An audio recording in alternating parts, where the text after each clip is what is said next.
Sí, buenas tardes en Sudamérica y otras partes del mundo. Buenos días a todos aquí en México.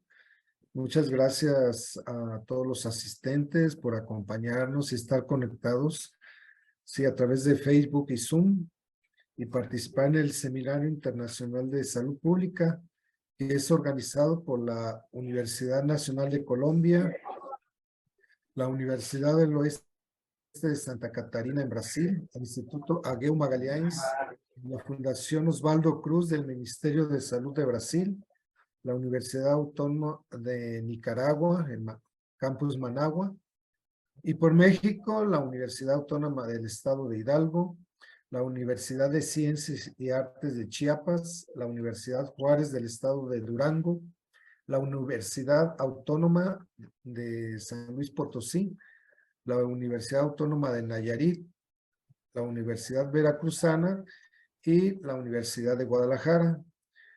Queremos informarles a todos que esta conferencia está siendo grabada y posteriormente será publicada en la página de Facebook del Seminario Internacional. Les pedimos a todos, por favor, que tengan sus micrófonos en silencio. A los asistentes de Zoom, por favor, de poner su nombre en la pantalla para poder identificarlos cuando pidan la palabra. Les informamos también que en el chat de Zoom y Facebook se informará cuando se publique la liga para registrar su asistencia en un formulario de Google Forms. Ese formulario es la única forma en la que nosotros podemos registrar que ustedes estuvieron conectados. Por favor, les pedimos que pongan mucha atención para completarlo. La constancia se expedirá con el 80% de asistencia al seminario. También les pedimos, por favor, que las preguntas que hagan, ya sea por el chat o el Zoom, en Zoom en Facebook, hay que utilizar el chat, o en el caso de Zoom, levantar la manita para pedir hablar. También les pedimos que sean breves en los comentarios. Bien, a nombre de las universidades e instituciones participantes, les damos la más cordial bienvenida y estamos seguros que esta presentación, al igual que todas las anteriores, será enriquecedora y van a disfrutar de su contenido. Continuando, le cedo la palabra a la doctora Josefina Fausto Guerra, quien es profesora investigadora del Instituto Regional de Investigación en Salud Pública del Centro Universitario de Ciencias de la Salud de la Universidad de Guadalajara, para que nos presente a nuestro ponente y la presentación del día de hoy. Adelante, doctora. Muchas gracias, doctor Ezequiel.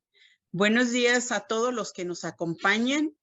Y bueno, pues yo tengo el gusto de presentar al ponente invitado de hoy, al doctor Jaime Méndez Castillo, que nos compartirá un importante tema en el ámbito de la salud pública, con el tema titulado Rehabilitación auditiva en el sistema de salud colombiano. Es un gusto contar con la participación del doctor Jaime Méndez, pero antes de iniciar con su conferencia me voy a permitir referir un poco de su currículum, de su vasto currículum. El doctor Jaime Méndez Castillo es fonoaudiólogo de la Universidad Nacional de Colombia. Obtuvo el grado de magíster en salud pública por parte de la Universidad Nacional de Colombia. Además, es doctor en salud pública de la misma Universidad Nacional de Colombia. Fue becario de Colciencias, MinCiencias en Colombia. Es docente universitario e investigador en instituciones públicas y privadas en Colombia. Ha sido docente del Departamento de la Comunicación Humana de la Universidad Nacional de Colombia. Cuenta con una amplia experiencia en el campo de la rehabilitación, la discapacidad y la salud pública. Ha obtenido importantes distinciones a la excelencia docente e investigativa. Ha sido ponente nacional e internacional en eventos científicos de medicina social, latinoamericana y salud colectiva y de salud pública. Es miembro organizador de eventos científicos, incluyendo el Seminario Internacional en Salud Pública. Actualmente Es miembro del Grupo de Estudios Sociohistóricos de la Salud y la Protección Social de la Facultad de Medicina de la Universidad Nacional de Colombia. Cuenta con publicaciones en revistas indexadas y arbitradas en temas de salud pública.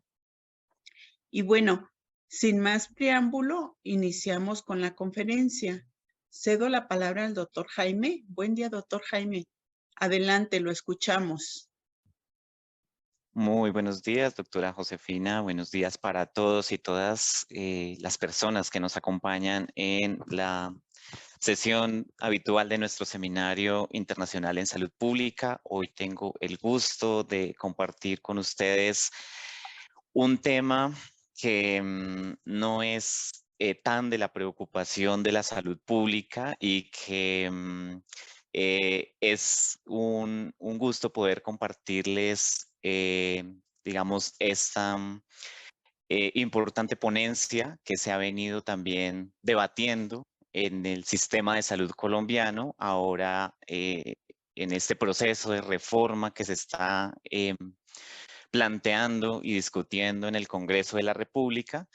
Y pues es que la rehabilitación ha sido de verdad un tema que ha quedado desprotegido dentro de lo que se discute en el campo de la salud y sí ha faltado también ponerla en la agenda pública como se esperaría justamente. Y bueno, agradezco muchísimo esta invitación y pues permitirme presentarles acá justamente compartir con ustedes en la mañana de esta ponencia.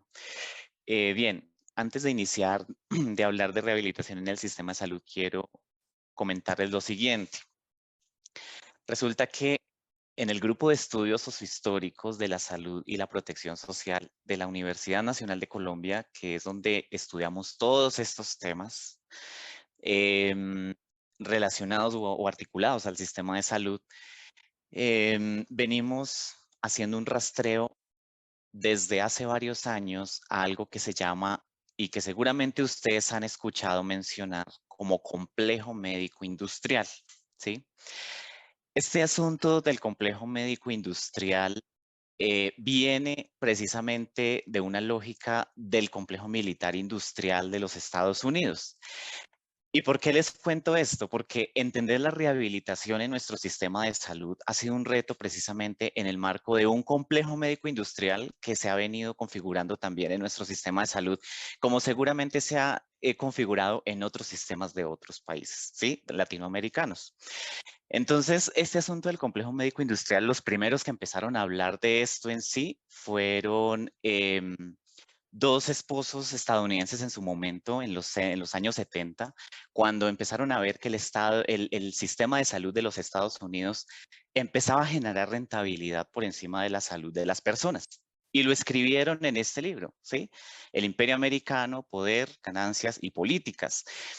Pero allí también empiezan a aparecer otros autores que empiezan a documentar este asunto mucho más puntual y lo declaran como la industria de la salud. Burlage, por ejemplo, fue de los primeros que habló de la industria de la salud, que solía significar un asunto de médicos y compañías farmacéuticas en el sistema de salud estadounidense, pero que en la medida en que eso se fue expandiendo, se comprendía como un asunto que iba más allá de médicos y compañías farmacéuticas. Entonces ya entraban medicamentos, suministros hospitalarios, equipos electrónicos, computadoras, seguros médicos, construcción de bienes raíces, cadenas lucrativas de hospitales, hogares de ancianos, ahora ya la investigación, la innovación, bueno, todo esto empieza a ser parte de este emporio que desde los 70 se empieza a documentar fuertemente como complejo médico industrial. Y Relman, que hacia los 80 venía haciéndole rastreo a las ganancias, él ya dejaba claro que había una amplia ganancia en términos de billones de dólares en el sistema de salud, pero él sí hacía alusión claramente, a él no le preocupaba el asunto de industria, él decía, pues es que la industria siempre va a estar y va a haber suministros hospitalarios y va a haber equipos electrónicos y demás, pero él entendía el nuevo complejo médico industrial, porque curiosamente nosotros empezamos a rastrearlo, fue desde este artículo que nos encontramos, el nuevo complejo médico industrial. Y él hacía alusión al nuevo complejo médico industrial como a la corporativización de la salud, como grandes corporaciones empezaban a tener un importante poder en el campo de la salud. Claro, cuando decía el nuevo complejo médico industrial, a nosotros como grupo nos interesó devolvernos un poco más atrás. O sea, si se habla de nuevo complejo médico industrial, eso quiere decir que alguien ya habló de complejo médico industrial y en efecto, ya había hablado Burlage y ya habían hablado los RRH, que eran los esposos que inicialmente habían escrito pues este libro de el Imperio Americano, ¿no? Y Relman sí deja muy claro que él sí venía haciendo como un rastreo desde el mismo complejo militar industrial del que les hablaba en su momento, que esos conocimientos de la industria militar se empezaron a desplazar al campo de la salud. Y bien, esto, pues claro, va muy articulado en el campo de la salud a las dinámicas de la medicalización y la biomedicalización, ¿cierto? Entonces, aquí ya empiezan a aparecer la figura de consumidor, ya no paciente, entonces cambia de paciente a consumidor a partir de esos modelos de negocios en la salud que Celia Iriart deja muy claro también en sus investigaciones y pues que esto va muy articulado como entonces en la cotidianidad de la gente empieza a preocupar la salud y la enfermedad. Entonces, se convierte en un asunto de biomedicalización que ya subsume a los individuos en esa figura o en esa lógica de consumismo, ¿verdad? Y claramente allí, pues la medicamentalización es como los problemas los solucionamos también con medicamentos, con tecnologías, pero que esto sí tiene un claro fin y es justamente cómo se ha venido mercantilizando la salud y, pues, por supuesto, la rehabilitación. Entonces, América Latina, pues no fue la excepción. Y aquí entonces ya empiezan a hablar de en Latinoamérica, ya no en Estados Unidos, sino en Latinoamérica, de complejo médico industrial y capital financiero. Es decir, lo que dice Celiriar es que, claro, que en los 70 hubo unas transformaciones en el sistema de la economía global y entonces el capital financiero ya atraviesa el complejo médico y entonces ese complejo médico se empieza a posicionar en América Latina como un complejo médico industrial, pero además financiero. Claro, ya hay otras denominaciones en la medida en que ha venido avanzando, porque recuerden que también este asunto de las patentes, de los derechos de propiedad intelectual, atraviesa ese complejo médico industrial que valoriza los medicamentos, valoriza las tecnologías y por eso ya algunos hablan de complejo médico industrial financiero, pero además cognitivo allí, ¿no?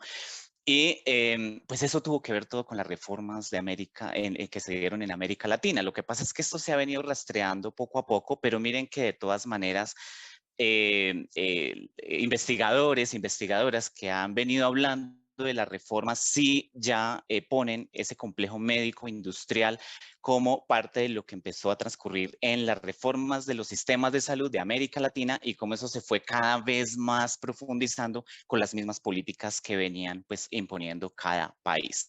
Entonces, claro, esto tiene que ver todo con esa expansión de las economías capitalistas, la tercerización, la globalización de los procesos, la distribución y el consumo, que se profundizaron mucho más en los 80, que se dio con esas reformas sanitarias en América Latina, incluida Colombia. Colombia fue uno de los países y por eso hasta Cristina Laurel lo pone en términos que me parecen muy acertados y es Colombia es el país emblemático de las reformas de América Latina, pero además de todo esto de la cobertura universal en salud, porque curiosamente Colombia y el sistema de salud colombiano ha sido catalogado como uno de los mejores en el mundo, ¿sí? Pero que si uno va y lo mira en el detalle, pues realmente ha sido muy bueno en términos económicos, pero realmente para la salud de las personas pues no ha sido tan bueno. Digamos que ha tenido sus dificultades y eso es lo que parte de lo que se discute en esta reforma es esto mismo. Entonces, bueno, en Colombia en los 90 empieza a darse toda esta reestructuración desde la constitución política. Aquí tuvimos una nueva constitución política que declaró a Colombia como un Estado social de derecho y puso la salud como un servicio público y universal. O sea, desde allí queda consagrado la salud como un servicio público, ¿sí? Y pues se crea la Ley 100 de 1993, que es la real reforma al sistema de salud. Veníamos de un sistema nacional de salud muy en una lógica de teoría de los sistemas, con el Ministerio de Salud a la cabeza y 3 subsectores allí. Entonces estaba el sector privado, únicamente privado, el sector estatal, ¿cierto? Que era pues, para las personas que no tenían cómo acceder, y pues el del aseguramiento, que estaba a cargo de los seguros sociales en su momento, ¿sí? Pero entonces, con esta reforma se pasa de un sistema de salud con intervención del Estado a un sistema general de seguridad social en salud de mercado regulado. Es decir, que sería el mercado, ¿sí?, el que ordenaría los servicios de salud en el sistema, ¿sí? Y claro, esta lógica, pues, que venía muy atravesada por esas políticas de ajuste estructural que ya con la apertura económica que se venían desde finales de los 80 y todo el tema de los tratados de libre comercio, pues todo esto tuvo que ver en la forma como también se reestructuró el sistema de salud, porque aquí empezaron ya a dar incluso paso a aseguradoras internacionales al estilo de Estados Unidos, que entraban con fuerza a hacer cobertura también en el sistema de salud. Pero todo esto estaba, digamos que en manos del mercado, que era el que ordenaba, y el Estado pues quedaría con una mínima responsabilidad en materia de salud, de tal manera que se promovió muchísimo el aseguramiento individual. Digamos que, claro, aquí todo el mundo ya quedaba asegurado porque supone que era universal. Más o menos esta es la estructura del sistema de salud que me parece importante antes de entrar de hablar de rehabilitación, como para poder contextualizarles un poco de por qué hoy la rehabilitación está digamos que en estos dinámicas que más adelante les iré presentando, pero es que digamos que esto tiene como un funcionamiento de la siguiente manera. El sistema de salud se financia con recursos públicos, ¿cierto? Con recursos públicos principalmente, y pues digamos privados también. Esto digamos que se recauda a través de contribuciones obligatorias de las personas que están afiliadas, de los impuestos generales, del seguro obligatorio de accidentes de transporte, de fondos de petróleo también, ¿cierto? De cuotas moderadoras, que son como excedentes que pagan los pacientes por ser atendidos en el sistema de salud, y esa es la forma como se empieza a financiar el sistema de salud. Y hay un segmento netamente privado que ya es por gastos de bolsillo, que es para personas que definitivamente no tienen la necesidad de estar pues afiliados, pero pues que se pueden costear incluso las medicinas prepagadas para ser atendidos. Entonces, todos los seguros privados entran a jugar un papel importante allí. Bien, ¿y a dónde va esa plata? Esa plata entra al Fondo de Solidaridad y Garantía. Todos estos recaudos, principalmente los de SOAT, los de impuestos generales y demás, entran al Fondo de Solidaridad y Garantía FOSIGA, hoy denominado ADRES. Lo que pasa es que han salido tantas normativas que han cambiado nombres, pero en esencia sigue siendo lo mismo hasta hoy, ¿sí? Entonces, bueno, aquí se recaudan la mayoría de los impuestos, de los recursos que se rescatan de la nación, y este FOSIGA, hoy ADRES, pues lo que hace es distribuirlos a las entidades promotoras de salud, que estos son como intermediarios. Las EPS son intermediarios que reciben los recursos del Estado para garantizar un plan obligatorio en salud, hoy plan de beneficios en salud, a través de una UPC, una unidad de pago por capitación, para que las instituciones prestadoras de servicios presten los servicios. Y esta es parte de lo que hoy se discute, justamente, esta intermediación que se está dando acá por muchas razones, porque entonces aquí los recursos públicos están pasando por intermediarios para realmente prestar un servicio a las personas, ¿sí?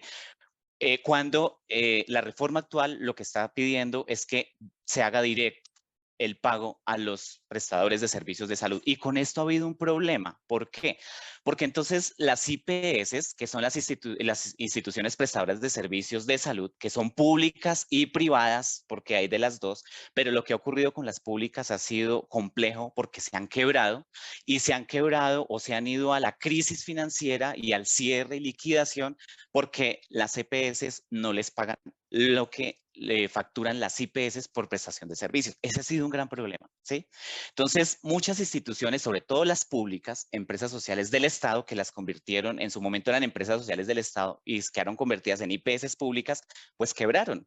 Quebraron porque las EPS no les giraban los recursos que les correspondían por las prestaciones de servicios. Entonces, tendieron a desaparecer, mientras que las privadas tendieron a crecer, ¿sí? Las privadas tendieron a crecer porque, pues, su esencia era privada y, pues, el recaudo de sus recursos también se movían, pues, en sentido más privado. Entonces, claro, esta lógica de recibir los recursos, de mandarlos o distribuirlos a través de una EPS, que en últimas las EPS son las que están manejando los recursos públicos de la salud en Colombia, ¿sí? Que este es el punto, uno de los puntos claves de la reforma actual, para poder prestar esos servicios. Y aquí es donde vienen todos los problemas, porque, claro, aquí se dice que la gente queda asegurada. ¿Y cómo queda asegurada? Queda asegurada de tres maneras. Uno, régimen contributivo, que ese régimen contributivo es cuando yo trabajo, estoy asociado a una empresa con un contrato laboral y lo que hace la empresa es que paga mi salud. Yo aporto una parte y mi patrón o mi empleador paga otra parte. Entonces, ese es el contributivo. El subsidiado funciona a través del SISBEN, que es un sistema de beneficencia, es como una especie de escala en la que miden a las personas para saber en qué estrato o en qué nivel socioeconómico está. Si yo estoy en nivel socioeconómico 1 o 2, entro a régimen subsidiado, porque demuestro ser pobre a través de esa escala. Si ya no logro quedar dentro del SISBEN 1 y 2, pues ya no tengo derecho a ser afiliado por subsidiado. Y ha sido un problema, porque entonces muchas personas quedan por fuera, porque cuando a mí me sacan de un trabajo o dejo de ser empleado, la única opción sería o pagar como independiente si cuento con los recursos para continuar siendo contributivo, o mirar si el régimen subsidiado y mi SISBEN sí me da para quedar en régimen subsidiado. Si no, complejo porque me quedé por fuera del sistema de salud. Ese ha sido un gran problema también acá. Y hay otro régimen que es el régimen especial, que es donde entran como las fuerzas militares, las universidades públicas, entran, bueno, todos los del sector público, magisterios y todo esto, entran dentro del régimen especial. Pero el régimen especial sigue siendo como un caso especial dentro del sistema de salud. Entonces, bueno, el derecho a la salud queda más o menos como en esos términos. Entonces, yo accedo en la medida en que tengo mi capacidad de pago. Entonces, si soy contributivo, mi derecho sería, pues, pagar para poder acceder, contribuir para poder acceder. Si soy subsidiado, pues, ser pobre con SISBEN 1 y 2 para poder acceder, o ya de régimen especial, pues pertenecer a alguna de estos grupos, fuerzas militares, magisterio, congreso y demás. La financiación, bueno, todo esto ya se los mencioné, transferencia de recursos públicos a través de UPC, emergencia, instituciones que solventarán el asunto, y empiezan a aparecer también la transformación entonces de empresas del Estado a IPS más en un sentido financiero. Empiezan con todo esta de la ley 100 a emerger asociaciones también de usuarios, ya como consumidores de servicios, de bienes y servicios en el sistema. Hubo cambios en el discurso de la salud, entonces ya se habla de usuario, se habla de cliente, de beneficiario, demanda, autorización, cotizante, copago. Todo esto, digamos que es el discurso que se ve reflejado ya, digamos que en el marco de la salud, y pues un impulso importante de la industria farmacéutica, la competencia de laboratorios con los precios, los medicamentos, los equipos médicos, todo esto empieza a subir. Y todo esto que les estoy comentando han sido parte de las investigaciones que nosotros hemos venido haciendo como grupo de investigación en la Universidad Nacional de Colombia. El sector financiero entró a tener una participación súper importante aquí. Incluso todos los, digamos que la inversión extranjera, con todo esto de la apertura económica, los tratados de libre comercio que se firmaron acá, pues abrieron la posibilidad que los extranjeros, así no fuesen del campo de la salud, vieran en la salud una posibilidad pues de rentabilidad. Claro, pues es que el sentido de la inversión es esa, o sea, yo no voy a invertir donde no vaya a ganar. Entonces, claro, aquí empezaron fuertemente a posicionarse multinacionales extranjeras, pero también nacionales en función de, pues, acaparar parte del sector de la salud en el sistema. Y se fortalece la articulación entre el mercado, las entidades bancarias, las compañías de seguros, multinacionales de la salud, hospitales, clínicas, institutos de diagnóstico, farmacias, empresas de diferentes sectores, porque eso no es solamente de la salud, y allí entonces se visibiliza claramente como esas dinámicas del complejo médico industrial que ya empieza a comprometer el sistema de la salud en medio del mercado que se mueve en el sistema de salud, que le da prelación a la enfermedad, a la rehabilitación en sentido más desde la enfermedad, desde lo curativo, y nuestro sistema de salud está allí. O sea, el sistema de salud claramente se torna en una lógica muy hospitalocéntrica, muy medicalizada, pero la razón de ser justamente es esa, y esa es la operación del sistema de salud que hoy se está tratando de revisar precisamente con esta reforma que se plantea para que realmente se territorialice la salud, porque la salud con este modelo pues queda completamente desterritorializada. Con decirles es que hay lugares que ya más adelante les mostraré, regiones del país donde no hay un solo servicio de salud. Bien, avanzo.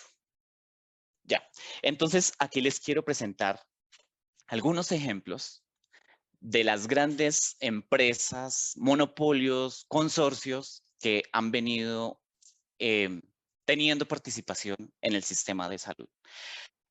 Y Queralt es una de ellas, que es una multinacional o una transnacional española. Tiene en Colombia ya empresas de aseguramiento en salud, tiene más de 400 empresas de prestación de servicios de salud en el país, tiene escuela de educación médica con 3 profesiones, medicina, enfermería y psicología, 21 grupos de investigación aprobados en ciencias, 18 programas de posgrado y 3 de pregrado. Y también tiene una conexión muy importante con medios de comunicación y el sector de la inmobiliaria. Otro, FEMSA, que es el Fomento Económico mexicano, que digamos aquí en Colombia es propietario de IPS Medicarte en Medellín y otras ciudades. Tiene toda la red de farmacias Cruz Verde, Farmasanitas, Farmacias Acuña y Punto Farma acá en Colombia, y pues tiene todo el, digamos también el dominio de bebidas azucaradas y otros productos de consumo acá pues en el país. United Health Group, por ejemplo, que controla todo el segmento de la medicina prepagada, con Banmédica aquí en Colombia, Colmédica, medicina prepagada, EPS Alianza Salud, bueno, todo, digamos que todas las clínicas, la red de clínicas y hospitales que ya domina esta transnacional, y la clínica Porto Azul en Barranquilla. Christus Health, por ejemplo, es otra que también maneja y tiene ya poder, ha venido adquiriendo todas estas instituciones que prestan servicios de salud y pues controla fuertemente la medicina prepagada en el país. Y acá en Colombia, como grupos nuestros, está Sarmiento Angulo, que tiene todo el centro de tratamiento e investigación sobre cáncer, el Grupo Ardila Lule, Fundación Cardiovascular de Colombia, el Instituto de Cáncer Carlos Ardila Lule, enlazado a la Fundación Santa Fe de Bogotá, que fue una de las primeras que hizo implante coclear en Colombia en los 90, las cajas de compensación, empresas prestadoras de servicios de salud, de nueva EPS y compañías de seguros allí en diferentes frentes. Y me puse a hacer un ejercicio bien interesante en medio de esto y resulta que aquí en Colombia hay un medio de comunicación que es Revista Semana. Y Revista Semana, que es un medio de comunicación que es de acceso público, pues, muestra anualmente las empresas que más rentan en el país. Entonces yo me puse a hacer el ejercicio a buscar en salud qué había. Pues empiezan a aparecer todas las instituciones que más rentan en el país en salud. Y uno se pregunta, porque pues también hay, ya aquí haciendo reflexión, uno dice, ¿de qué derecho a la salud uno habla en un sistema de salud que ya renta por encima incluso del derecho, de lo que debería ser el derecho a la salud? Y sí, hay empresas que ya lucran demasiado, rentabilizan con el tema de la salud. ¿Qué es lo que ha pasado en en materia de rehabilitación a la luz de toda esta estructura que les estoy presentando y donde se empiezan a ver claramente reflejadas esas lógicas del complejo médico que ha venido atravesando nuestro sistema de salud y que se ha venido profundizando cada vez más, porque esto no fue que llegó la ley 100 y entró el complejo médico industrial.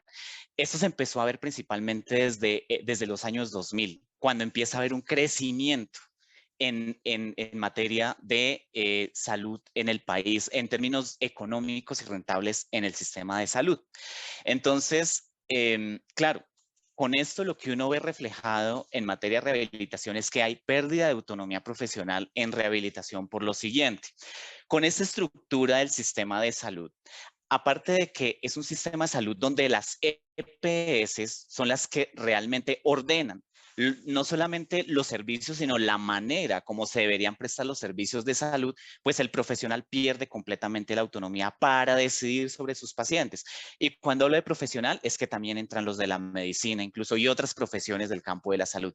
Hay una tesis muy interesante, una investigación que se hizo también dentro de nuestro grupo, que muestra cómo explotan y se pierde, cómo explotan el trabajo del médico y cómo se pierde la autonomía del médico en el sistema de salud. Y es un trabajo muy interesante porque de esto ha servido también para discutir incluso las leyes de residentes y demás, de médicos residentes en el país y demás. Pero más allá de eso, lo que les quiero comentar acá es que, claro, ya no hay una autonomía para decidir sobre los pacientes y menos los profesionales de la rehabilitación que quedamos supeditados a la medicina. O sea que el profesional de la rehabilitación pierde mucha más autonomía de la que puede perder un médico que también pierde allí autonomía. Reducen los tiempos de atención. En el Sistema Nacional de Salud que les mencionaba antes de la Ley 100, la rehabilitación casi que pues era privada. O sea, lo que se entiende en su momento es que la gente accedía era porque pagaba la rehabilitación, pero de todas maneras era una rehabilitación que podía darse en los tiempos que necesitaba y que se requería. Claro, como aquí ya entran las afiliaciones y los pacientes quedan afiliados a régimen contributivo o a régimen subsidiado o a régimen especial, entonces pues ya la prestación de los servicios de rehabilitación cambia un poco porque ya quedan supeditados a lo que planteen las EPS. Y si las EPS dicen, ustedes van a tener un tiempo de rehabilitación de media hora, pues realmente es que son 10 minutos de diligenciamiento de historia clínica y 20 de rehabilitación, que realmente eso no es mucho para pensar un proceso de rehabilitación como se esperaría. Y lo mismo, entonces, este tema de la rehabilitación queda estratificado de esta manera, de acuerdo a la forma como quedan afiliados los pacientes, ricos, pobres, contribuyentes. Capacidad de pago, tiempos largos para los procesos. Aquí, por ejemplo, hay personas que con tanta tramitología que entró al sistema de salud, porque ese es otro asunto que entra allí a discutirse, es que las EPS tienen que autorizar ciertos procedimientos. Si a mí un paciente me llega con un implante coclear o viene por un proceso de implante coclear, pues necesita todo un proceso de rehabilitación. El asunto es que yo no le puedo hacer la rehabilitación si la EPS no se la autoriza. Entonces, yo dependo de la autorización que le dé la EPS a ese paciente para que pueda acceder al servicio de rehabilitación. Y es que en esto se demoran mucho, en muchos casos termina siendo bastante demorado.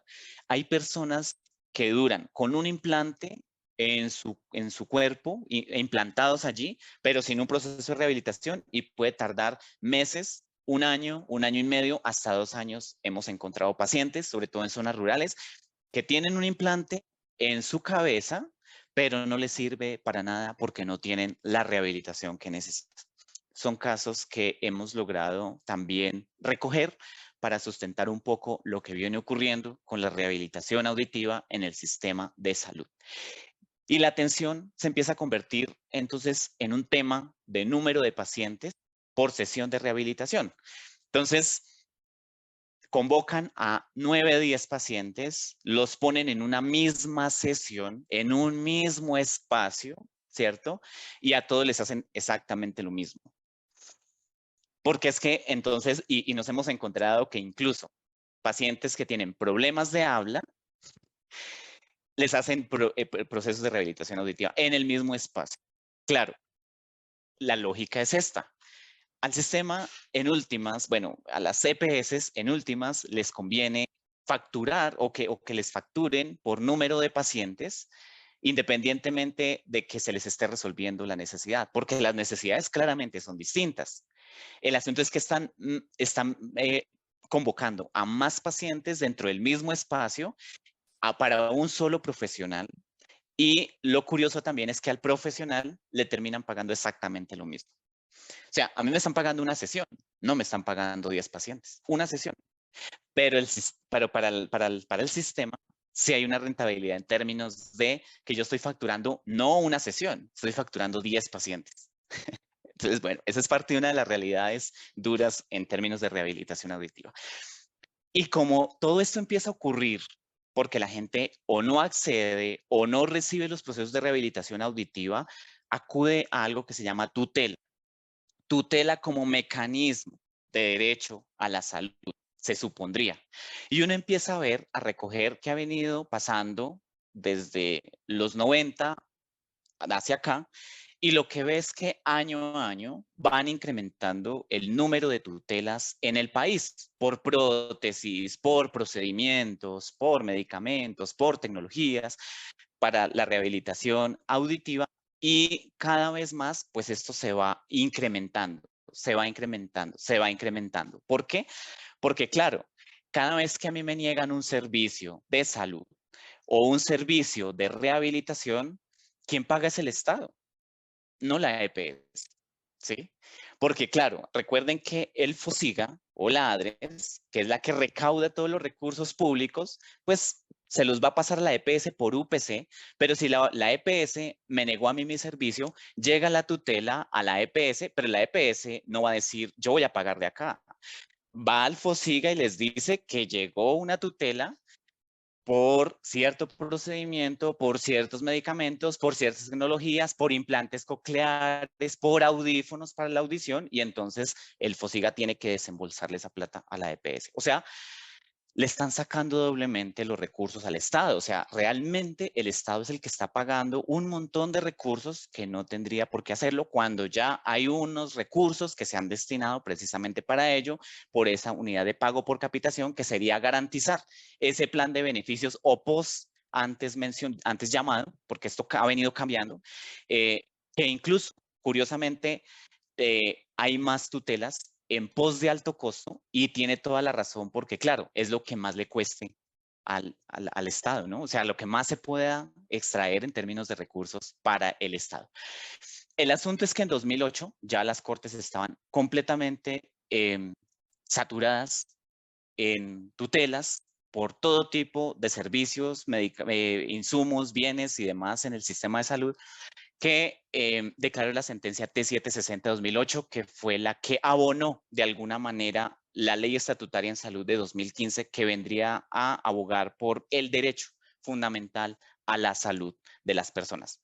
Y empiezan a bajar, las tutelas empiezan a bajar en 2009, en 2010, pero en 2011 vuelven y se incrementan. Y hasta 2015 fue una barbaridad, porque cada año a año se venía pues aumentando el número de tutelas en el país, a tal punto que en 2015 ya superaba las 150,000 tutelas nuevamente en el país, y eso por pasando por allí, que son datos pues que da la Defensoría del Pueblo, pero era, digamos, incremento, dando fuertemente porque no se estaban suministrando ni los bienes ni los servicios a las personas, y por ende se estaba pues negando el derecho a la salud. Pero eso tiene una razón de ser, y es que en Colombia la salud está completamente desterritorializada, y está completamente desterritorializada porque, claro, ha primado y ha avanzado muchísimo el sector privado en el sistema de salud. Si vamos a ver a hoy, la mayor parte de las EPS en el país, de las IPS en el país, son privadas. Y si uno va y mira las periferias del país principalmente, no hay ni un solo servicio de salud. Y uno se pregunta por qué. Debe ser y seguramente ha sido así, que pues no es rentable tener servicios de salud en zonas rurales y en zonas periféricas donde no van a llegar las personas o donde las personas pues no van a tener cómo costear pues el tema, el asunto de la salud. Y de esa misma manera se ve reflejado el tema de la distribución de los profesionales. Miren, por ejemplo, Amazonas, Guainía, Baupés, Bichada, que son departamentos de las periferias en Colombia. Prácticamente no hay profesionales de fonoaudiología que aporten a la rehabilitación de los pacientes. No hay. No hay. Entonces, y estas son cifras que hacia 2016 el Ministerio de Salud ya venía poniendo en consideración. Y no es que no haya habitantes, claro que hay habitantes. De hecho, Guainía tiene más de 50.000 habitantes y ni un solo fonoaudiólogo registrado, por ejemplo, en Guainía, algo que pasa igual en Baupés. Y si vamos a verlo al 2022, porque estas son las cifras más recientes que sacó el ministerio, pues la realidad no es distinta. Realmente siguen estando desprotegidas estas zonas periféricas, que es muy coherente con la forma como están distribuidas las IPS o los prestadores de servicios de salud en el país. Si ustedes miran dónde están las principales prestadores, están en Bogotá, en Antioquia, en Valle del Cauca, que son donde están las grandes ciudades. Bogotá es la capital del país y ahí es donde están casi que asentadas las principales prestadoras de servicios de salud. Antioquia con Medellín, que es la segunda, una de las ciudades más grandes del país, Valle del Cauca con Cali también. Entonces, en las grandes ciudades están centralizados los servicios de salud. Y si uno empieza a mirar las periferias, empieza a ver cómo disminuye el asunto de la cobertura, no solo de la cobertura, sino realmente de la territorialización de la salud. O sea, en la medida en que vamos llegando a las periferias, el asunto se va viendo más desterritorializado. Hasta cierto punto en el que la gente no puede acceder a los servicios de salud porque no hay. Y el tema es que dicen, bueno, pero ¿por qué no se trasladan? Pues es que hay personas, incluso ustedes recordarán que en este seminario se presentó una investigación de estudiantes que había asesorado de mi parte y mostraban cómo claramente personas o pacientes en el Valle del Cauca, para llegar a Cali a ser atendidas por una audiometría, por una logoaudiometría, por una impedanciometría, que son exámenes básicos en audiología, tardaban hasta 3, 4 días para llegar a la ciudad. ¿Por qué? Por las largas distancias y el no contar con un servicio de salud resolutivo en sus regiones, en sus territorios, que les permita solventar esa necesidad. Entonces, claramente se va viendo esa dinámica de desterritorialización, de la rehabilitación también en el sistema de salud. Y entonces aparecen relatos como este que sacó hace unos días el periódico de la Universidad Nacional, que entrevistaron a pacientes precisamente con implante coclear y decían algo así como, cuando por primera vez mis audífonos me dejaron de funcionar, ante la EPS no me fue posible conseguir una cita con el otólogo. Por eso me vi obligada a pagar una cita particular y así me enteré que debía someterme a una cirugía de implante coclear. Ahí empezó otra lucha con los trámites para lograr la autorización ante la EPS. Esto de los trámites que yo les decía es que tienen que esperar cierto tiempo para que les den realmente las autorizaciones para los exámenes, para la cirugía, para el mismo equipo o el dispositivo, y en eso puede pasar mucho tiempo. Y ni que hablar del proceso de rehabilitación. En este proceso tuve que pasar derechos de petición e ir 4 a 5 días a la semana a las oficinas de la EPS para que me autorizaran las terapias. Para acceder a la primera terapia tardé 3 meses, pero hay personas que llegan a esperar hasta 6 meses una autorización. Y no 6 meses, hasta 1 año y medio y 2 años realmente, que es lo que hemos encontrado precisamente, sobre todo en territorios rurales, porque hay personas en la ruralidad que han sido implantadas, pero a hoy no han recibido rehabilitación porque están a la espera de que les autoricen. Y pensando en este tema incluso de los desplazamientos, pues las personas no se van a ir 3, 4, 5 días a la EPS, así como lo pudo hacer quizás esta persona que estaba mucho más próxima, a ver qué ha pasado con su autorización, a ver que si ya le autorizaron, cuánto falta, en qué estado va, porque si escasamente logra llegar en 3, 4 días a la ciudad, pues ahí queda, digamos que todo el tema de la reflexión al respecto. Entonces, claro, todo esto, digamos que se ve reflejado en la misma lógica como el mercado ha tomado el sistema de salud. Y es que en el sistema de salud nuestro se han identificado como 2 tipos de mercado en términos de rehabilitación auditiva, sobre todo dispositivos. Entonces está todo el mercado público, que son las licitaciones. Entonces las EPS convocan a 3 casas comerciales y las convocan para que oferten su portafolio de servicios. Entonces, el audífono, el implante, el sistema de conducción ósea, etcétera, etcétera, y le dejan el contrato al que más bajo les deje los recursos, los dispositivos. Entonces, curiosamente, en el mercado público, las disputas por quedarse con los contratos no es por el precio más alto.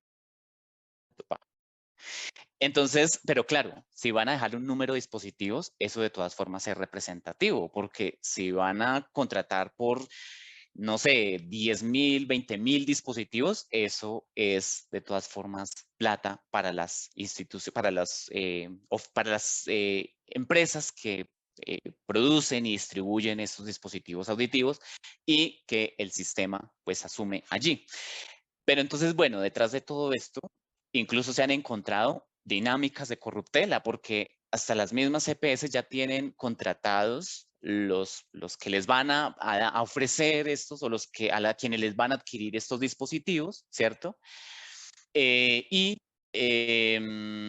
allí lo que ocurre es que pues hacen todo el proceso como formal, pero realmente ya tienen pues sus seleccionados porque son o que han estado en campañas políticas o que han acompañado otros procesos, que han defendido a las EPS. O sea, hay unos intereses y unas fuerzas muy, muy, muy profundas allí que hacen que estas decisiones se tomen de esta manera. Y por el otro lado está el mercado privado, que es, yo soy una empresa, a mí me llegan los dispositivos de Alemania, de Australia, de Austria, de Suiza, y yo aquí los vendo porque pues soy libre de vender mis dispositivos en el mercado. Entonces, con esto de las prótesis en el mercado público, digamos que aquí la prótesis realmente se convirtió en el centro de negocio de las EPS. Ni siquiera había preocupación por si les servían o no a los pacientes y menos la calidad, que eso es lo que dicen la mayoría de las mismas casas comerciales en las investigaciones que se han hecho. O sea, importa la prótesis y en cuánto se negocia con la EPS, no realmente el paciente, ni lo que le va a favorecer, ¿sí? Y entonces esa competencia de casas comerciales por los contratos, pues se torna un asunto evidente y fuerte acá, a tal punto que lo denominan incluso entre ellos como la guerra del precio, venderse al mejor postor. Esos son los términos que uno empieza a escuchar en esta lógica de la rehabilitación auditiva en el sistema. Y en el sector privado, pues esa prótesis que se negocia allá con la EPS, es decir, si la prótesis cuesta 2 millones de pesos colombianos, yo se la puedo vender a mi paciente 4 veces más cara cuando yo soy particular. Porque pues soy particular y puedo vender y mover mis prótesis como yo desee. Entonces, los mismos profesionales han dicho que el derecho a la salud auditiva ha quedado convertido en un juego comercial, ¿sí? Y claro, primero, miren la lógica de las tutelas, lo que les venía diciendo, digamos, empieza a jugar un papel importante allí. Comisionan, digamos que hay comisiones por la venta de todo esto, ¿cierto? Claramente la comisión para los profesionales, sobre todo los que venden digamos, trabajan con los dispositivos auditivos, pues viene todo el tema de regalos, de viáticos, gastos de viaje para la estancia, eventos científicos, capacitaciones, cenas. Sí, entonces empieza a darse un asunto que incluso varios profesionales se han venido cuestionando y es un asunto ético en el sistema de salud. Porque el asunto o el tema se ha convertido tan comercial y tan de mercado que realmente el derecho a la salud ha quedado pues en otras instancias. Y claro, aquí empieza también a darse otro tema relacionado con, una cosa es lo que empieza a ocurrir con los dispositivos y la forma como comisionan tanto los médicos como los profesionales. Todos los que están inmersos en estas lógicas de la rehabilitación auditiva comisionan, ganan aparte de los salarios.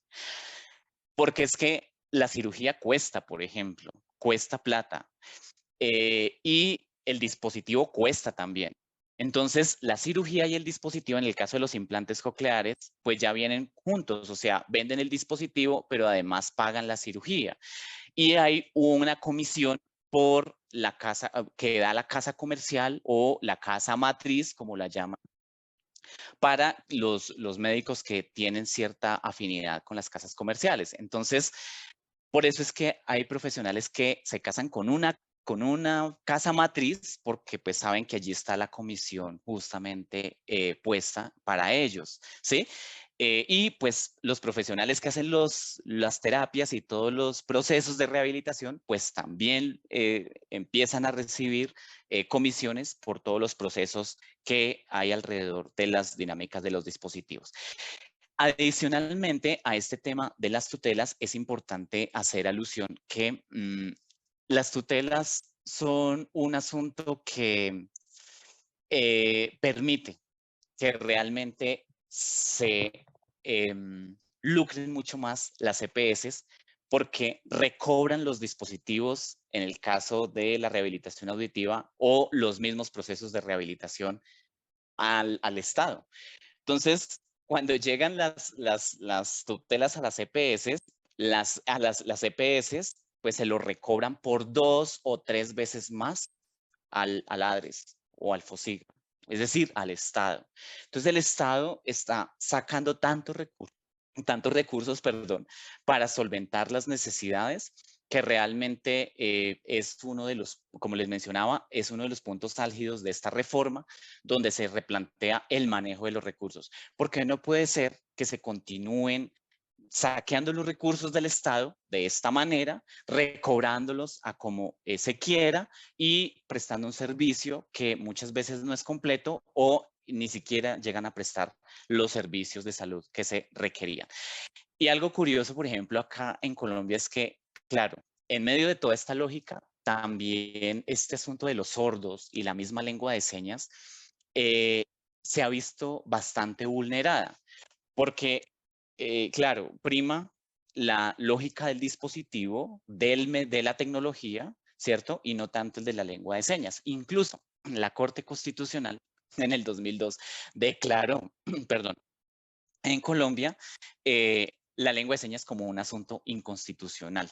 Pero claro, todo esto se venía viendo reflejado a la idea de que mientras los gastos en salud iban aumentando, fíjense que con la lengua de señas, que es la forma como se comunican las personas sordas, pues empezaba también a tener un grado de vulnerabilidad importante. Estas son algunas de las empresas que año a año, desde 2010 hasta el 2021, han venido, digamos, digamos, los países desde donde vienen los dispositivos auditivos a Colombia. Entonces, Australia es de los que más ha importado dispositivos a Colombia, Estados Unidos, Francia también, Suecia. Y pues las empresas que más importan aquí en Colombia también, hay unas que tienen ciertas, digamos, dinámicas con el sector externo internacional y pues digamos que por todo este tema de las comisiones, de lo que les mencionaba, pues tienden a tener allí una importante relación. Y este es solamente un ejemplo de cómo año a año las IPS reciben tanta plata por facturación, ¿cierto? Para las diferentes entidades que prestan servicios de salud. Entonces, Por año, más o menos, están recibiendo cerca de 10 billones de pesos colombianos. Eso más o menos en cifras aproximadas al pesos mexicanos son como 39 millones de pesos mexicanos, 40 millones de pesos mexicanos más o menos. Esto contando años anteriores a 2022. O sea que como esto año a año viene subiendo, viene incrementando, pues digamos que los topes de facturación de las EPS que hacen las IPS a las EPS, pues es supremamente alto precisamente en la distribución y la venta y comercialización de todos estos dispositivos.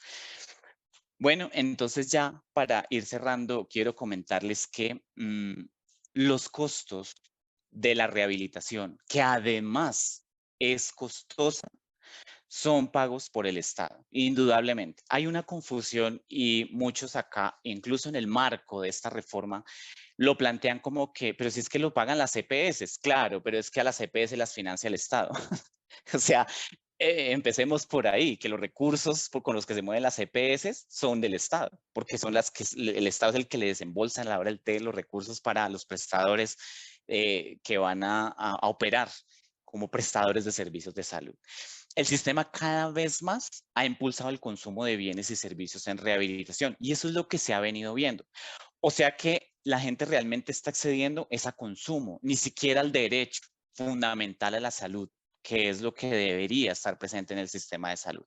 Grandes monopolios y consorcios han venido dominando el sistema de salud. Son como conclusiones de todo esto que les estoy contando.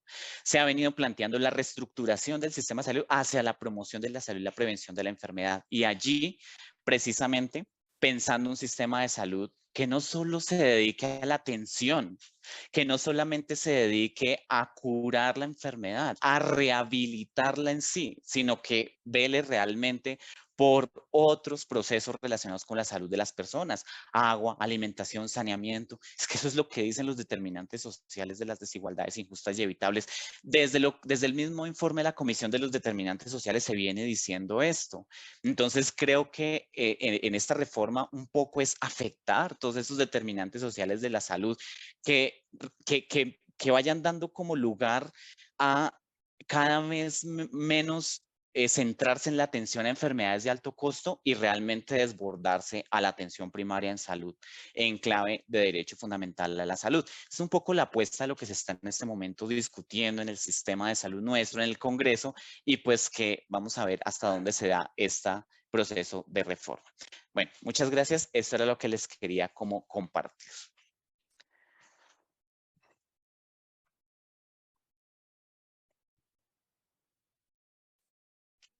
Muchísimas gracias, doctor Jaime Méndez. Ha sido muy esclarecedora esta presentación.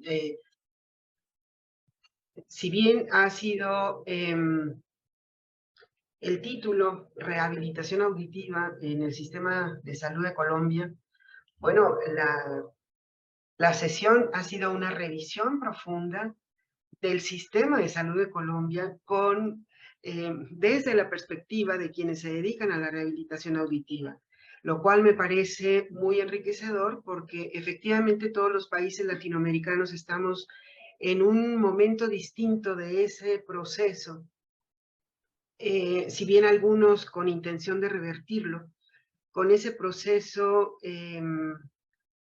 que se veía casi inalterable de la privatización de los servicios, de la entrega de la atención de la salud al mercado salvaje. Lo de salvaje, bueno, se ha utilizado en varias ocasiones como sinónimo de mercado insensible, en el que interesan lo que usted acaba de aclarar muy puntualmente, en donde interesan las ganancias, en donde interesa la rentabilidad de las acciones dirigidas aparentemente para resolver los problemas de salud, pero que todo parece indicar que que se centran, por centrarse en la enfermedad, no podría pensarse que están interesados en la salud. Porque efectivamente este sistema de regulación de mercado se compromete con la cobertura universal, pues lo hace a partir de asegurar a toda la población pero asegurarlo para poder brindarles acciones de salud que representan ganancias.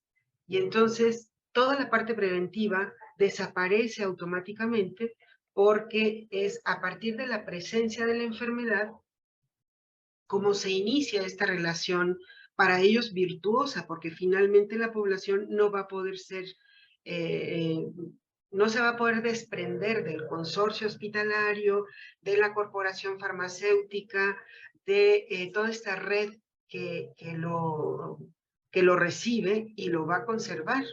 Bueno, como me parece muy representativo este comentario que usted nos hace, que por las investigaciones que han hecho en campo, han identificado pacientes que tienen hasta 1 año sin rehabilitación, aún teniendo el implante colocado, porque finalmente ellos representaron números que las empresas, pacientes que han atendido, pero que no les ha interesado del todo su condición de salud, porque bueno, le dejaron el implante y se regresó a su casa, pero no hubo rehabilitación que se iniciara aún 1 año después de haber recibido el implante. Entonces, lo que contó, lo que se facturó fue el producto, el número de pacientes, pero no los cambios en el estado de salud, no los cambios en la condición de salud, porque no es ese el indicador que esté interesando, pareciera. Y bueno, desde la salud pública tenemos que hacer una reflexión acerca de esto, porque efectivamente, bueno, yo recuerdo cuando lo estaba escuchando, doctor, recordé una anécdota que no sé si forma parte ya si es, qué tan cercana o alejada está de la realidad. Yo no estaba presente, pero alguien comentó que cuando el ministro de Salud de uno de los países nórdicos visitó México, cuando conoció la zona de hospitales de la Ciudad de México, no sé si usted la conozca, bueno, seguramente varios de los que nos encontramos en la sesión la conocemos, y el visitante se sorprendió por la belleza de los hospitales, la dimensión, la modernidad, porque son hospitales para presumir verdaderamente, son muy bonitos y muy modernos, y entonces ante sus expresiones de sorpresa, aclaró: lo que pasa es que en mi país no tenemos hospitales como estos, en realidad no nos enfermamos tanto. Y esa es una prueba de que tener hospitales en todo el territorio, hospitales súper especializados, pues le da mucha tranquilidad a la población saber que cuando se complica su condición de salud va a tener a quién acudir. Pero eso es una gran fantasía, porque lo que sucede es que tendría que estar muy enfermo para poder recibir ese tipo de atención. Cuando desde la salud pública estamos interesados en que se conserve saludable y no enferme y no tenga necesidad de recibir atención de tan alta complejidad como se ofrece en estas unidades, estos centros súper especializados de los que usted nos comenta. Y tocó un tema, doctor, estamos recibiendo algunas preguntas, pero aprovecho para hacerle este comentario. Me llamó la atención, usted lo comentó, de cuál es la reacción de los profesionales de la salud, de los colegios médicos, de los grupos colegiados, que de manera tan cercana están midiendo el problema y están visualizando a dónde va, qué es lo que se ha abandonado de la salud y qué es lo que se ha abandonado en la atención real, atención a la salud de la población. ¿Cuál es la actitud de los profesionales de la salud ante esto, independientemente del grave problema de del pago injusto de los servicios? Usted también mencionaba esto, pero bueno, descentrándose un poco del daño que le puede causar a su bolsillo personal, al rehabilitador, en este caso el rehabilitador, pero el profesional de la salud en general. ¿Qué tipo de reacción ha habido de la población, tanto en grupos colegiados como en las universidades? ¿Qué nos puede platicar acerca de esto, doctor Méndez? Bueno, muy interesante la pregunta, doctora. Toca varios temas que me parecen supremamente fundamentales, pero me voy a centrar en esto último que pone como sobre la mesa para enriquecer este diálogo y tiene que ver con esas reacciones profesionales en el contexto de la salud en el sistema nuestro, ¿no?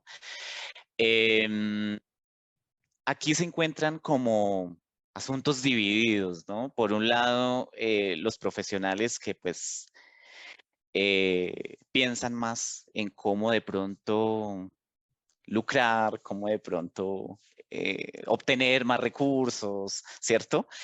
Porque eso se ve. Entonces, me voy a parar en casos específicos de dispositivos auditivos. Acá es una pelea terrible, sobre todo en el sector privado, por vender lo más costoso, lo que mejor crean que a ellos les conviene, hacia el paciente no le funcione. Uno a veces se pregunta, por ejemplo, ¿cómo es que le venden a un paciente de 80 años un dispositivo con Bluetooth y no sé qué más cosas? ¿Será que lo necesita? Tal vez no, pero es que cuesta más. Entonces, creo que eso es un asunto de conciencia que todavía no se ha hecho tan clara allí, ¿sí? Conciencia en términos de qué es lo que estoy haciendo y mi papel político como profesional de la salud, salud en sentido de derecho, ¿cierto? Pero todavía seguimos como en esa lógica que el sistema mismo nos ha conducido y que hoy incluso con esta reforma se han pronunciado, ¿sí? Pues porque hay intereses, claramente, que empiezan a patinar y entonces, pues, sienten que con esta reforma muchas cosas de privilegios, beneficios y demás se puede ir hacia atrás un poco. Pero por el otro lado están los profesionales que hacen conciencia de esta realidad, ¿cierto? Que lo asumen como un asunto también ético como profesional en términos de ver su propio ejercicio profesional en el sistema y cómo realmente pensar en el derecho fundamental a la salud. Hay personas que nos cuestionamos, hay profesionales que nos cuestionamos acerca de la salud como un proceso social que debería no solamente estar centrado en la atención, sino que también debería pues velar por otros procesos allí relacionados con incluso los mismos determinantes sociales de las desigualdades sociales en salud. Y hemos hecho esa conciencia, ¿sí? Hay otros que también uno nota gente despreocupada, o sea, está en el sistema de salud, pero pues no se preocupa, no tiene como, digamos, reacción alguna respecto a lo que ocurre, a lo que sucede, sino sencillamente soy una persona que está trabajando más allí y hasta ahí llegó. Con el tema de las universidades pasa algo similar. Realmente la fuerza de las discusiones está en la universidad pública. En la universidad privada no tanto, porque incluso si uno va y mira, las mismas investigaciones de la universidad privada están puestas en función del complejo médico industrial. O sea, todo el tiempo. En la universidad privada o en la universidad pública sí hay estas discusiones, es donde de hecho plantean alternativas. Hemos hecho propuestas que han ido al Congreso de la República, incluso desde las universidades públicas. La Universidad Nacional ha sido una de las que ha encabezado allí mucho este tema. El doctorado en salud pública ha estado muy presente. Justamente abogando por el derecho fundamental a la salud, salud como derecho, no salud como un bien de consumo, ¿sí? Que eso es lo que la cobertura universal en salud ha hecho, que mencionaba la doctora hace un rato, la doctora Yolanda. La cobertura universal en salud es que deben estar cubiertos, pero en últimas, cubiertos para el consumo de servicios, o sea, un asunto más de consumo y pues es que el consumo termina beneficiando a los de siempre. Pero vaya uno a ver si realmente se ha respondido a lo que debería ser el derecho fundamental de la salud, pensándolo en términos de dignidad humana y demás. Entonces, creo que es por ahí, doctora Yolanda. Entonces, uno encuentra de todo. Ahora, los gremios, en los gremios también pasa algo muy similar. Hay gremios que de todas maneras se centran más o su mayor preocupación está como en el ejercicio profesional, qué están haciendo sus profesionales, dónde están, dónde se encuentran, pero creo que se ha hecho mucha falta realmente también desde las mismas agremiaciones hacer esa conciencia de lo que realmente implica el derecho fundamental a la salud. de hecho, hemos tratado de hacer como abrir estos espacios para pensarnos el derecho. O sea, ¿qué estamos entendiendo por derecho? ¿Derecho a qué? Y pensémonos desde los mismos gremios, porque de allá es donde están agremiados nuestros profesionales. Entonces, el asunto no es solamente laboral, usted lo decía, doctora Yolanda, no es laboral únicamente, o sea, aquí tenemos que asumir un papel político de la salud importante, es eso, yo creo que el llamado es eso y hacia allá es que también hemos convocado a los mismos gremios.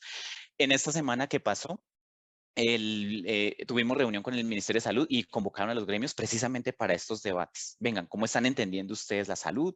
¿Cómo están entendiendo ustedes la atención primaria? ¿Cómo están entendiendo el territorio? O sea, hagamos esa conciencia y esa catarsis. Porque creo que nos hemos reducido como en contar profesionales en el país, dónde están, qué están haciendo y mirar algunas normativas y ya, hasta ahí llegamos. Pero creo que sí es necesario avanzar en ese sentido. Doctor, muchas gracias. Tenemos la solicitud del doctor Jaime Salvador por tomar el micrófono. Adelante, doctor. Sí, muchas gracias, Yolanda. Buenas tardes, doctor Méndez. Bueno, creo que aclaró una serie de inquietudes con su respuesta. El trabajo es muy interesante. Efectivamente, hace un abordaje amplio del sistema de salud entre comillas, igual que en México. Se ve que hay un sistema de salud que está muy fragmentado. Parece que va ganando mucho terreno la medicina privada y ya se tocó un punto que creo que es fundamental. ¿En dónde queda la atención primaria a la salud dentro de un complejo médico industrial orientado particularmente a la atención médica o a la rehabilitación? También señaló algunas cosas en sus gráficas acerca de la heterogeneidad que hay en Colombia desde el punto de vista geográfico, cultural, étnico, que eso también representa un problema para un acceso a los servicios de salud no solamente de carácter curativo, sino particularmente preventivo. Entonces, hay mucha información, tienen mucha información desde el punto de vista académico. Creo que va a ser muy difícil la solución de un problema de esta magnitud sin el diseño de políticas públicas, de políticas sociales que vayan orientadas a resolver esto. Eso es desde el punto de vista, como lo ve uno desde fuera con su presentación. La otra interrogante, no sé si me distraje, ¿cuál es la prevalencia que tienen aproximadamente de problemas fonoaudiológicos en Colombia? ¿Cuál es la prevalencia? Bueno, doctor, muchas gracias. Voy con la primera pregunta. Sí, realmente ese tema de la atención primaria en salud en el país se ha entendido muy en la lógica de atención primaria selectiva, pero además es como suministrar lo que se requiere para ciertos grupos que lo requieren, que lo necesitan y demás, pero igual sigue siendo esa misma lógica consumista allí en ese complejo médico industrial. Un poco sí, la propuesta que se hace desde la actual reforma es llegar a los territorios, territorializar la salud, porque ya es clarísimo y la evidencia lo muestra con suficiente contundencia que la salud, perdón, que la salud está completamente desterritorializada y que es necesario pues llegar precisamente a acercar los servicios de salud a las personas, a las comunidades, territorios ancestrales, dialogar en sentido intercultural. Digamos que esa es la apuesta que se está haciendo y desde la academia, doctor, hemos venido haciendo un ejercicio importante basados en otras experiencias que ya hemos tenido, porque esto ha sido un trabajo de largos años a la luz de un sistema de salud que nos ha negado posibilidades del derecho a la salud y tiene que ver con trabajar las zonas de conflicto armado en el país en su momento, ¿sí? Digamos que estoy hablando aquí de Caquetá, del Meta, que fueron departamentos del país donde estuvo fuertemente situado el conflicto, y allí hemos venido trabajando con las comunidades en un sentido más participativo. Ahora hemos venido trabajando con casas comunitarias para la salud y la vida, que además ya no solamente nos quedamos podemos conllevar un equipo médico allá desde la Universidad Nacional, un equipo de profesionales que vayan a resolver unas necesidades allí propiamente atencionales, sino que además ya hemos trabajado con diálogos de saberes, con de la comunidad, por ejemplo, las plantas medicinales, las mismas huertas caseras, todo esto que empiece como a situar la salud en otras perspectivas diferentes a las atencionales. Y en eso estamos, y hemos venido ya como desplazando nuestro proyecto por todas las periferias del país, ahora ya Chocó, luego vamos para Amazonas, pero esa es un poco la idea. Y creo que con este sistema de salud que se está planteando, hay grandes posibilidades de continuarlo fortaleciendo, pues esa es un poco la idea. Además que el sentido de lo que se viene trabajando allí para la construcción de estas políticas que menciona el doctor, porque sin duda son necesarias, es que todo esto que venimos haciendo sirva como evidencia y experiencia para poder realmente plantearlo en el país. Porque es que ya lo hemos mostrado, lo hemos visto desde la organización social de las comunidades, la autonomía de la salud de las comunidades, todo eso empieza allí a trabajarse ya y es una propuesta que es del Grupo de Estudios Sociohistóricos. En sentido histórico, crítico, territorial, hemos venido trabajando en las zonas periféricas del país, ¿sí? Ahora, en términos de prevalencia de problemas en fonoaudiología, es que son tantos, digamos, empezando por las mismas áreas, desde audiología, desde lenguaje, desde habla, más allá de las cifras exactas que se dan, lo que sí es claro es que el 60%, y esto lo dice la misma Organización Panamericana de la Salud, y lo han declarado en el área específica de audiología, si lo vamos a hablar de audiología, es que el 60% de los problemas de la audición y de las pérdidas auditivas sí son prevenibles. O sea que sí las podemos prevenir. El asunto es que, claro, no lo hemos logrado porque pues la salud así es territorializada y con esa forma como está distribuido incluso los profesionales en el país, pues es difícil pensarlo en términos de prevención auditiva. Pero digamos que en cifras exactas, pues en este momento no las tendría así como puntuales, pero pues es que siguen declarándose un problema de salud pública que necesitan ser abordadas con urgencia. Muchas gracias, doctor. Uh-huh. Gracias, doctor. Nos han llegado una buena cantidad de felicitaciones porque la presentación ha sido tan clara, tan completa y mueve a la reflexión, efectivamente, más allá del problema de fonoaudiología, que no es, por supuesto, no es que se subestime, pero es una expresión más de la condición precaria de la salud que tiene la población. A mí este término que usted ha empleado en varios momentos de la desterritorialización de la salud, me parece que es de suma importancia porque no solamente, estoy segura que se refiere no solamente a identificar la ubicación geográfica de la población que requiere atención, sino a la necesidad que tenemos de rescatar todos los determinantes sociales que están asociados, que están ligados al territorio, al entorno, al sitio en donde nacen, crecen, viven y trabajan las personas.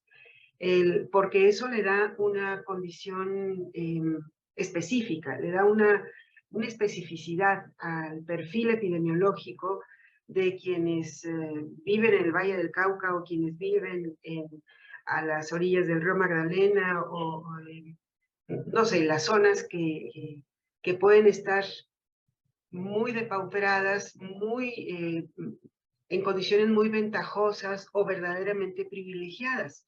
Hace la gran diferencia de las condiciones de salud, del acceso a los servicios de salud y bueno, y que se refleja cuando se manejan las cifras estamos haciendo un ejercicio, nosotros en nuestro programa de posgrado, estamos haciendo un ejercicio de los indicadores de salud que maneja la Organización Mundial de la Salud por regiones del mundo, por continentes, regiones, países, y bueno, no es ninguna novedad el darnos cuenta que al interior de un país se tiene un mosaico tan diverso, porque tenemos algunos estados que tienen una condición de salud parecida a los países europeos, pero también tenemos otras cuya condición de salud es semejante a lo de los países africanos. Y al interior de un estado como Durango, también tenemos una gran diversidad de escenarios de vida y de salud. ¿Es a esto a lo que usted se refiere con el término de desterritorialización, doctor? Muchas gracias, doctora Yolanda, por esta pregunta. Yo creo que lo primero que tendríamos que hacer aquí es aclarar el mismo concepto de territorio. ¿Cómo estamos entendiendo el territorio? Y el territorio, sin duda, acá va más allá del espacio físico, lo ha dicho muy bien, doctora Yolanda, más allá de ese espacio físico, más allá de una ubicación geográfica, y esto sí tiene que ver con la forma como se reproduce o se produce socialmente el territorio, las relaciones que se dan entre los seres humanos y la relación de los seres humanos con la naturaleza. Complejo. Pero entonces, claro, cuando uno dice desterritorializado, no es solamente la atención, eso es claro, es recuperar, usted lo decía muy bien, doctora Yolanda, es recuperar la esencia de lo que se da en el territorio, incluso desde las mismas formas en que la gente vive, siente, está, produce en su territorio, pero además lucha, resiste, defiende su territorio. Todo eso hace parte de esa territorialización de la salud. Entonces, por eso, porque la territorialización tiene que ver en las formas como la gente apropia y usa el territorio, ¿sí? Y claro, cuando uno dice que la salud está desterritorializada, es porque definitivamente si hay una fractura clara en no solamente lo atencional, sino realmente en tener en cuenta todas esas condiciones y posibilidades de vida de los territorios como producción social, no como espacio físico allí que queda pues inerte, donde hay unos individuos viviendo o habitando y demás, sino todo lo que transcurre en el territorio. Entonces, claro, esa es la desterritorialización. Y si uno fuera a hablar de territorializar la salud, habría que ver por empezar a afectar todos esos determinantes sociales de las desigualdades injustas y evitables que se pueden evitar precisamente allí. Así que por ahí va, doctor. Sí, muchísimas gracias. Y hablando precisamente de los determinantes, la doctora Josefina Fausto le envía una felicitación por su trabajo, por su presentación. Lo voy a leer. Muchas felicidades al doctor Jaime por su interesante conferencia que muestra la falta de acceso equitativo a los servicios de salud en audiología, ya que en la salud ocupacional la hipoacusia es un problema importante entre los trabajadores expuestos a ruido industrial. Y la importancia de este tema se centra en que la salud ocupacional es un campo de acción de la salud pública. Así es, doctora Josefina, muchas gracias por ese comentario. Y sí, en efecto, o sea, es un tema de salud pública que también requiere de atención y que pues desde allí también se pueden prevenir justamente pérdidas auditivas, ¿no? El ruido sin duda ocupacional, pero también el ruido ambiental han sido de los que han aportado a la enfermedad auditiva y pues eso ha conllevado que pues en el caso nuestro, en nuestro sistema de salud tenga que responder pues en términos ya más, en términos de presupuestales tecnológicos de rehabilitación, cuando se pudo haber prevenido justamente la pérdida auditiva en su momento. Doctor, me hace recordar la presentación que tuvimos, excelente presentación, hace unos meses, también de la Universidad Nacional de Colombia, y en que nos daban cuenta del trabajo comunitario que se está haciendo, específicamente en rehabilitación audiológica. Desde la Universidad Nacional de Colombia, doctor, ¿qué otro tipo de actividades, de acciones participativas tienen ustedes con las comunidades? Porque me parece, disculpe, porque me parece que este puede ser un motor, bueno, que en realidad lo es un motor que una vez encendido se puede capitalizar, ¿no?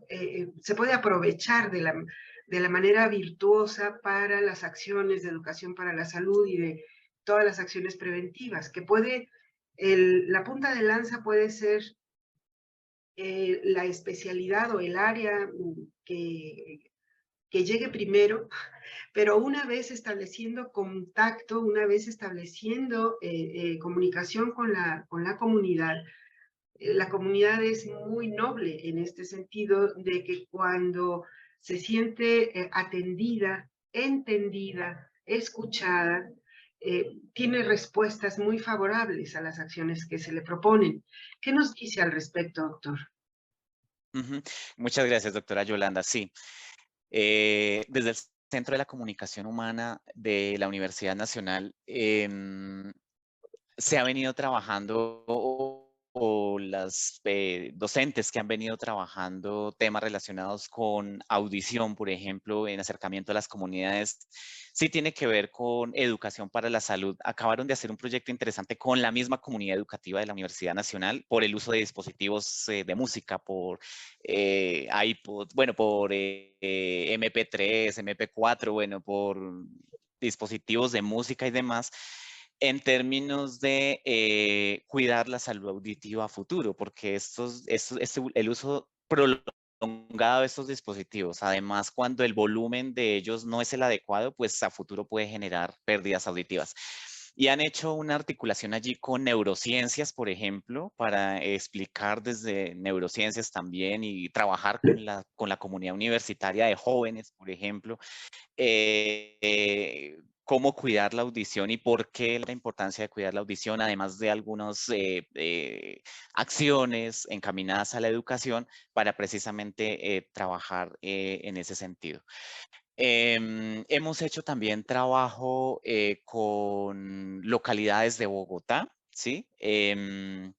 Donde hemos dialogado con las personas, personas mayores, jóvenes, madres gestantes, y desde nuestra universidad, desde las mismas capacidades que tiene la facultad, en este caso la Facultad de Medicina y las diferentes profesiones, hemos hecho acercamientos a las comunidades precisamente para escucharles y también para proponerles. Con ellos hemos hecho incluso hasta webinars, y hemos usado diferentes mecanismos, piezas comunicativas, hemos hecho charlas con las comunidades. Digamos que ese tipo de acciones se han venido trabajando desde la Universidad Nacional, digamos que dentro de eso que usted nos menciona. Y lo que le comentaba al doctor Salvador hace un rato, desde el doctorado en salud pública, específicamente desde el grupo de investigación en estudios sociohistóricos de la salud y la protección social, que es mi grupo, el que pertenezco y estoy allí, venimos trabajando ya no solamente en Bogotá, sino en las periferias del país, con esto de casas comunitarias para la salud y la vida. Y precisamente es construir con la comunidad. Entonces, aquí partimos de organizar las comunidades y a la luz de la organización de las comunidades, crear unos espacios para dialogar, diálogo de saberes, educación popular venimos haciendo también con las comunidades desde lo que ellos saben. Porque digamos que si ha habido un asunto acá, y es que nosotros tendemos a proponer lo que consideramos como académicos que está bien para las comunidades. Pero cuando uno llega realmente a las comunidades a entablar estos diálogos de saberes, desde lo que saben las comunidades y desde nuestros saberes, ponerlos en diálogo y construir desde ahí, creo que es mucho más fructífero, y eso es lo que venimos haciendo desde el grupo de estudio nuestro, de investigación, y que es lo que estamos tratando de articular a las políticas de salud en el país en este momento, porque estamos en un momento coyuntural en el país político fuerte, que también va a ser de grandes oportunidades para plantear alternativas en materia de salud en el país, hasta cómo se acerca y se aproxima a las comunidades, de hecho. Entonces, esos han sido los aportes que hemos avanzado con las comunidades. Gracias, doctor. Y específicamente con el segmento poblacional de jóvenes, parece ser que los jóvenes y los niños están expuestos a altos decibeles y a otro tipo de fuentes que no estábamos acostumbrados a utilizar. Esto que menciona usted acerca de los dispositivos, y no solamente por asistir a reuniones con música a alto volumen, sino el empleo permanente de los dispositivos seguramente representa algún riesgo que podría ser manejado en este segmento poblacional de manera preventiva.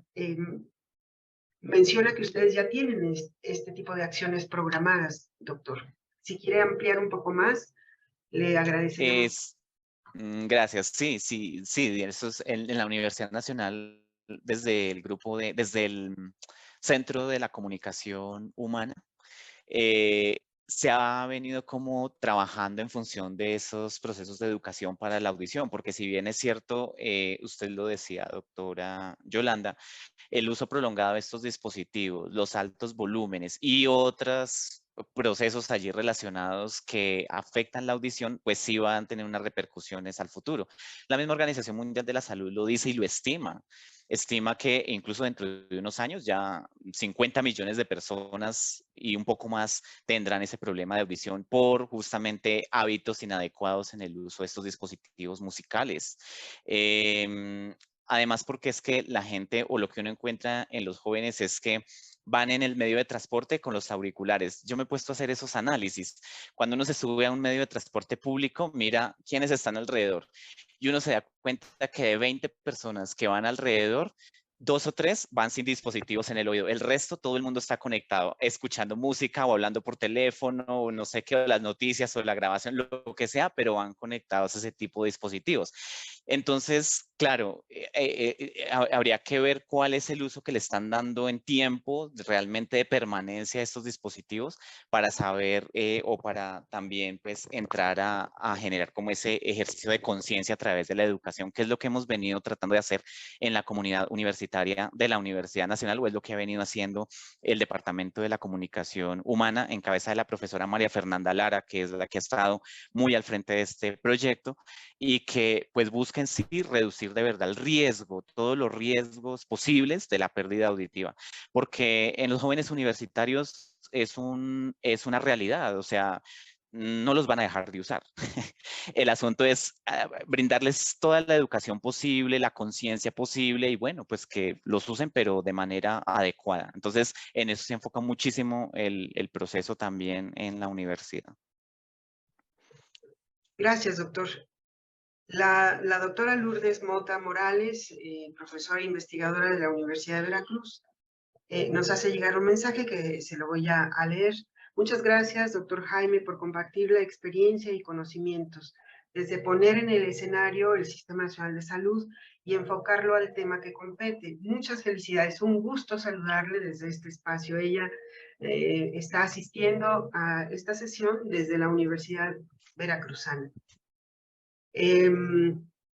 La doctora Melina, gran amiga de este grupo de la Universidad de Guadalajara, también le expresa sus felicitaciones. Muchas gracias, doctor Jaime, un placer su exposición y respeto su profesionalidad, su información amplia, muy importante. Y nos han llegado otras felicitaciones que infortunadamente no logro identificar el lugar de donde nos llegan, la institución de la que desde la que se comunican, pero en este grupo tenemos asistentes de todo el país y tenemos de varios países. El doctor Ezequiel lo comentó al inicio de la sesión. En este seminario internacional se ha diversificado la audiencia, se ha multiplicado el número, pero sobre todo en sitios desde donde nos acompañan. Reconocí de manera temprana a Tainan, que está con nosotros desde Brasil, y bueno, desde diferentes lugares de nuestra República Mexicana. Y el doctor Ezequiel, estás con nosotros. Doctor, le agradecemos muchísimo su participación en este seminario internacional en donde se han tocado temas de gran importancia para todos los asistentes. Si bien durante la primera temporada se centró mucho en el tema de COVID-19 por obvias razones, se han ido diversificando los temas y el que usted nos acaba de presentar nos abre un panorama necesario de reflexión en el campo de la salud pública. Y la Universidad de Guadalajara, el Centro Universitario de Ciencias de la Salud, particularmente el Departamento de Salud Pública, el Instituto Regional de Investigación en Salud Pública, le otorgan esta constancia al doctor Jaime Méndez Castillo por su valiosa participación como ponente con el tema rehabilitación auditiva en el sistema de salud colombiano, en el marco del Seminario Internacional de Salud Pública, organizado por investigadores y cuerpos académicos de las universidades de Brasil, Colombia, Nicaragua y México, que se realiza cada 2 semanas de manera regular de 10 a 12 horas en línea, transmitido a través de Facebook y Zoom.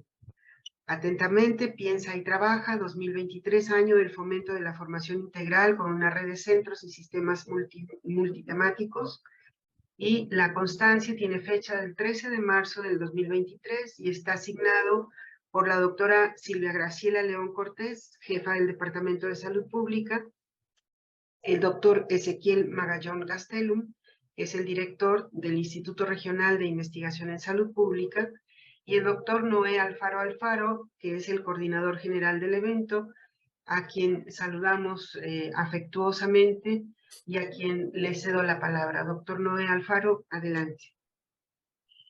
Muchísimas gracias, doctora Yolanda, por la conducción de esta conferencia y dado magníficamente por el doctor Jaime Méndez, a quien saludamos.